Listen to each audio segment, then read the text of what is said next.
Louange à Dieu.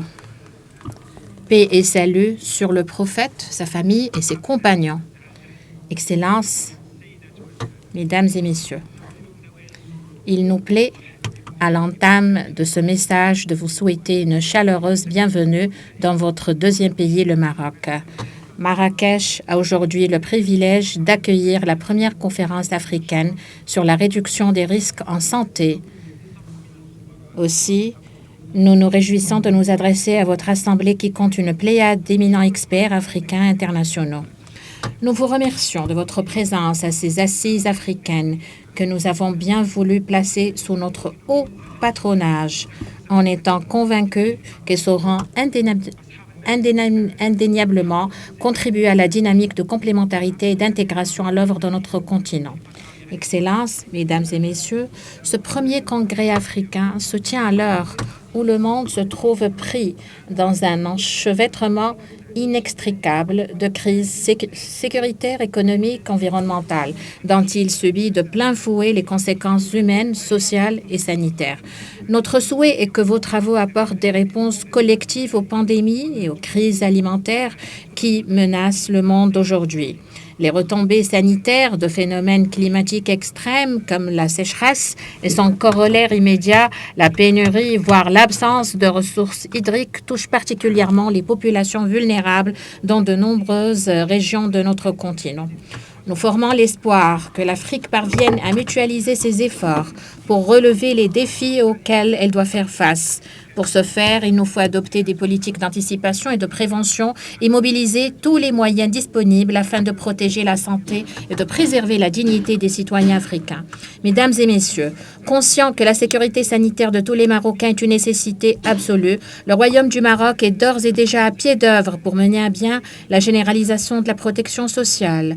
Le premier pari de cette entreprise est de faire accéder l'ensemble des citoyennes et des citoyens à l'assurance maladie obligatoire et d'élargir la base des bénéficiaires des régimes de retraite parmi la population active.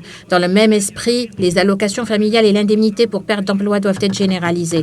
Vecteur d'une véritable révolution sociale, ce projet de société préserve la dignité des citoyens en améliorant concrètement leurs conditions de vie et en leur assurant plus particulièrement un accès équitable aux services sanitaires et sociaux. Ces objectifs sont poursuivis dans le cadre de la politique de proximité qui se propose d'atteindre un développement équilibré, porteur de justice sociale et spatiale. À cet égard, le Maroc est pleinement disposé à partager avec le reste des pays africains, amis et frères, l'expertise et le savoir-faire qu'il a accumulé en la matière. Comme vous le savez, depuis notre accession au trône de nos illustres aïeux, nous avons adopté une nouvelle approche géostratégique inscrite dans le cadre de la coopération Sud-Sud. Elle s'articule autour des notions de solidarité, de coopération, d'intérêt commun et se donne pour finalité ultime de servir au mieux les intérêts du citoyen africain.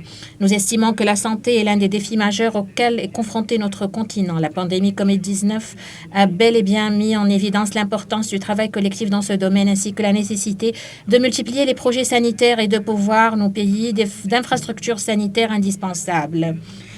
Mesdames et Messieurs, nous sommes persuadés que toute coopération Sud-Sud qui se veut efficiente, qui vise à favoriser le rapprochement et la solidarité entre les peuples doit inscrire en son cœur la question de la santé du citoyen. Fort de cette certitude, le Royaume du Maroc a toujours accordé des bourses d'études pour permettre à des futurs médecins, pharmaciens et cadres médicaux en Afrique de venir se former dans ces universités. En outre, le Maroc a lancé plusieurs projets dans bon nombre de pays africains, notamment la construction de cliniques et d'hôpitaux et l'acheminement d'aide humanitaire sous forme de matériel et d'équipements médicaux et de médicaments. S'agissant de la lutte anti-Covid-19, le Royaume du Maroc a fourni et fait acheminer, via des ponts aériens établis avec plus de 20 pays africains, un important volume de matériel, de produits de protection et de prévention des médicaments. Par ailleurs, le Royaume soutient toutes les initiatives multilatérales, constructives, ainsi que l'action conjointe menée dans ce domaine à l'échelle du continent. Il souscrit pleinement aux efforts visant à l'élaboration d'un modèle sanitaire africain intégré sur des bases de promotion de la recherche et du développement en collaboration avec tous les partenaires et il encourage la conception de politiques et de programmes d'anticipation permettant d'assurer en la matière les ressources humaines et matérielles requises. À cet égard, Nous soulignons la nécessité d'être en phase avec les évolutions technologiques mondiales en cours dans le domaine de la santé qu'il convient d'adapter au système de santé dans le continent africain. Excellences, Mesdames et Messieurs, le Royaume du Maroc réitère tout le plaisir qu'il a de vous accueillir et se réjouit d'avance de vos contributions constructives aux travaux de cette importante conférence africaine, la première du genre à aborder la question des risques en santé et des moyens de lutte et de prévention y afférents. Nous formons le souhait que cette rencontre continentale débouche sur d'importantes recommandations en la matière et qu'elle parvienne à élaborer une stratégie commune pour la réduction des risques sanitaires dans le continent africain. Pour conclure, je prie Dieu de vous accorder plein succès dans vos travaux. Wassalamu alaikum wa rahmatullahi ta'ala wa barakatuh. Rédigé au Palais Royal de Rabat, vendredi 16 Rabi' 2, 1444 de l'Hégire, roi du Maroc, Mohamed VI.